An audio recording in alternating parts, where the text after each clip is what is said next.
Hari Masra diraikan di Auditorium Taman Warisan Melayu semalam bagi meraikan perkembangan kesusasteraan Melayu di rantau ini.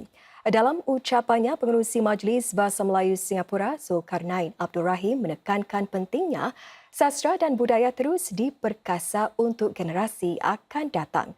Sambutan itu menandakan bermulanya kegiatan Masra tahun ini.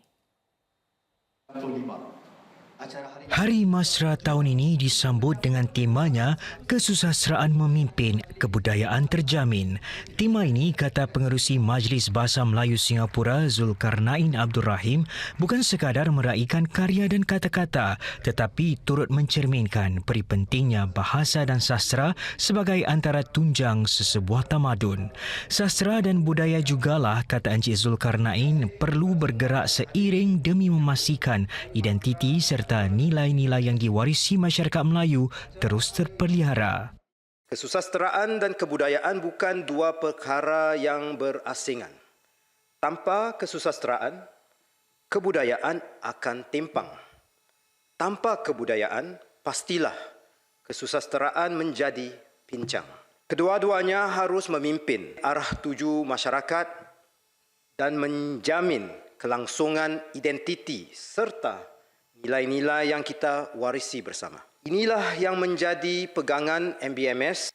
Kami percaya bahawa sastra Melayu di Singapura bukan sekadar warisan yang perlu dipelihara, tetapi juga ianya kekuatan yang perlu terus dipupuk dan digerakkan ke hadapan.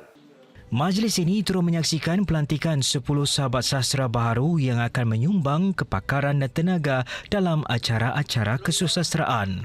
InsyaAllah mereka akan sama menjayakan anugerah pesuratan di ujung tahun dan insyaAllah juga beberapa berencana penyelidikan yang kita mahu gerakkan untuk menyambut 100 tahun Masuri SN pada tahun depan. Antara yang dilantik tahun ini ialah Guru Bahasa Melayu Sekolah Menengah St. Gabriel's Encik Habibullah Basha dan penuntut kursus Bahasa dan Kesusasteraan Melayu di SUSS Cik Siti Fatimah Jamaluddin. Generasi kini kurang melibatkan diri mereka dalam bidang sastra dan saya rasa ini sesuatu yang sangat penting sebagai seorang sahabat sastra untuk memberi semangat dan mengingatkan generasi yang muda bahawa sastra bukan sahaja sesuatu yang dipaksa untuk dilakukan ataupun dipelajari di sekolah sahaja.